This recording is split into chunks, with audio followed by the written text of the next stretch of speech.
चलिए, asset management company Tata mutual fund ने अपना नया फंड लॉन्च किया है और इस नए फंड का नाम है Tata multi sector passive fund of fund. क्या कुछ इसके की फीचर्स हैं आपको अभिषेक जी बताएंगे, उसके बाद हम अनूप सर से डिस्कस करेंगे इस एनएफओ की खासियत, आपको इसके लिए ऑप्ट करना चाहिए या नहीं करना चाहिए। बिल्कुल दिव्या, बहुत ज़्यादा फंड ऐसे कैटेगरी के नहीं आए हैं, उसके ऊपर डिस्कशन करेंगे। लेकिन टाटा म्यूचुअल फंड हाउस ये एनएफओ लेकर आया हुआ है। रैंक वाइज देखें तो करीब 14 रैंक है इसकी और करीब 26 साल इसको हो गए यहाँ पर डेवलप हुए और यहाँ पर करीब 2.25 लाख करोड़ रुपए का ये AUM संभाल रहा है। जैसे कि आपने बताया, Tata multi sector passive FOF इसका नाम है। बेंचमार्क इसका निफ्टी 500 TRI है, यानी कि लार्ज, मिड और स्मॉल कैप तीनों का एक्यूमुलेशन मिला के ये बेंचमार्क यहाँ पर बनाया गया है। सब्सक्रिप्शन इसका 22 जून यानी कि कल से खुल गया है। 6 जुलाई तक आप इसमें सब्सक्राइब कर सकते हैं। 9 जुलाई को इसका अलॉटमेंट मिल जाएगा।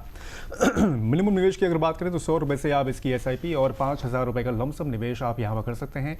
वही एग्जिट लोड की बात करें तो आधा फीसदी आपको एग्जिट लोड देना पड़ेगा इन केस अगर आप 30 दिन से पहले इसको रिडीम या स्विच करते हैं। फंड मैनेजर इसके एक हैं, केवल राहुल सिंह इसको यहाँ पर मैनेज करेंगे।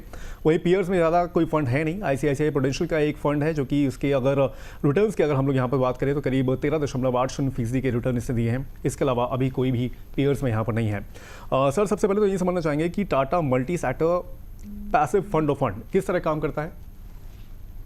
तो एक मान के चलिए फ्लेक्सी कैप फंड है जहाँ पे fund manager actively top down लेके पहले सेक्टर को सिलेक्ट करता है और उसके बाद में सेक्टर के अंदर स्टॉक्स को सिलेक्ट करता है। Multi sector passive fund of fund में स्टॉक सिलेक्शन नहीं है, क्योंकि अल्टीमेटली टॉप डाउन अप्रोच के ऊपर मान के चलिए कि डिसाइड किया जाएगा कि कौन से सेक्टर्स में अलोकेट करना है और उस सेक्टर के ETF बाय कर लिए जाएंगे। तो उस ETF में ऑटोमेटिकली आपको वो पर्टिकुलर स्टॉक्स मिल जाते हैं। तो आपको ओनली लो कॉस्ट सेक्टर्स के ETFs इसके अंदर आपको दिख जाएंगे, ताकि यहाँ पे फंड मैनेजर का कोई एक्टिव कॉल नहीं है। इसीलिए इसको पैसिव फंड ऑफ फंड बोला गया है, क्योंकि ये fund of fund in the sense ये वापस कोई एक ETF में पैसा इन्वेस्टमेंट करेंगे और इसीलिए इसको फंड ऑफ फंड बोला गया। ठीक है सर। सर, वैसे किस तरीके के निवेशकों को टारगेट करते हुए इसको लॉन्च किया गया है? तो typically same equity wealth creation objective होना चाहिए। और अगर वो चाहते हैं कि आज के समय में अगर किसी को लगता है कि एक्टिव फंड के ऊपर अगर नहीं देना है, क्योंकि जब भी एक्टिव फंड के ऊपर आपके एक्सपेंस रेशो रिलेटिवली हायर होते हैं पैसिव फंड से, तो किसी को कॉस्ट कम रखना है, फंड मैनेजर के ऊपर बेट नहीं लेना है, इंडेक्स ओनली फंड मैनेजर का यहाँ पे ओनली है कि यहाँ पे सेक्टर अलोकेशन, सेक्टर को जो वेटेज देना है वो डेफिनेटली एक फंड मैनेजर का अलोकेशन है, बट कौन से स्टॉक लेना है उस सेक्टर के अंदर वो नहीं है। तो पूरा टॉप डाउन एक अप्रोच रहेगा। वो टॉप डाउन अप्रोच में कौन कौन से सेक्टर में कितना अलोकेशन करना है ये फंड मैनेजर डिसाइड करेगा। वो सेक्टर के अंदर कौन से स्टॉक लेना है ये फंड मैनेजर डिसाइड नहीं करेगा, क्योंकि अल्टीमेटली वो ETF बाय कर रहे हैं उस सेक्टर के।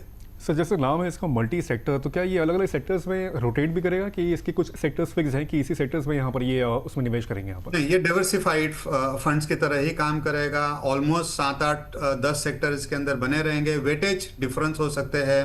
फंड मैनेजर के पास में पूरी फ्लेक्सिबिलिटी है कि जो सेक्टर उनके पास में अवेलेबल है, जहाँ पर उनका कन्विक्शन ज़्यादा रहेगा वहाँ पे अलोकेशन ज़्यादा रहेगा, जहाँ पे कन्विक्शन कम रहेगा based on valuation and based on future growth prospect, उस तरीके से परसेंटेज ऑफ अलोकेशन डिफर करेगा। ठीक है सर। सर, वैसे रिस्क की बात करें तो इस तरीके के फंड से कैसे रिस्क को जो है समझ के चलना चाहिए निवेशक को?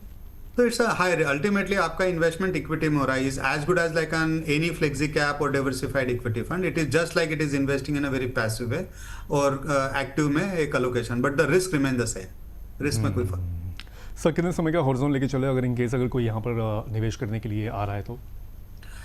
Any equity allocation regardless of कौन से सेक्टर में कौन से मार्केट के आप में इन्वेस्टमेंट कर रहे हैं, लेस देन 5 years नहीं आना चाहिए। आइडियल अलोकेशन अगर आप चाहते हो तो 7 year प्लस अगर आप रखते हो तो प्रोबेबिलिटी ऑफ लूजिंग मनी, जब हम इन्वेस्टमेंट करते हैं तो रिटर्न बाद में देखना चाहिए। नॉट लूजिंग कैपिटल, मतलब पैसा न खोना, ये पहली प्राथमिकता होनी चाहिए। पैसा बनाना ऑटोमेटिक बन जाएगा। अगर आपने कैपिटल को प्रोटेक्ट अगर कर लिया तो आपका काम हो गया।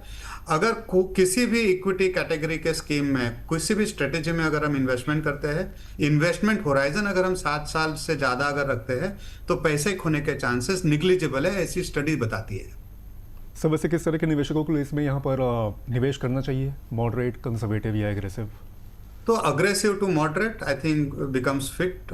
इवन कंजर्वेटिव रख सकते हैं, लेकिन I think it's good fit for aggressive to moderate investor. ठीक है सर, तो सर आपकी सलाह रहेगी एनएफओ में सब्सक्राइब करने की या फिर अभी वेट एंड वॉच वाली स्थिति रखें निवेशक?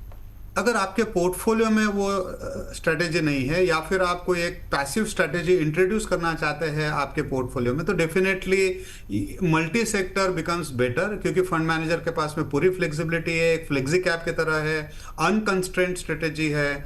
तो एक आपके पोर्टफोलियो में होना ही चाहिए, कोई दिक्कत, कोई राय नहीं, अगर आपके पोर्टफोलियो में पैसिव एलोकेशन नहीं है तो।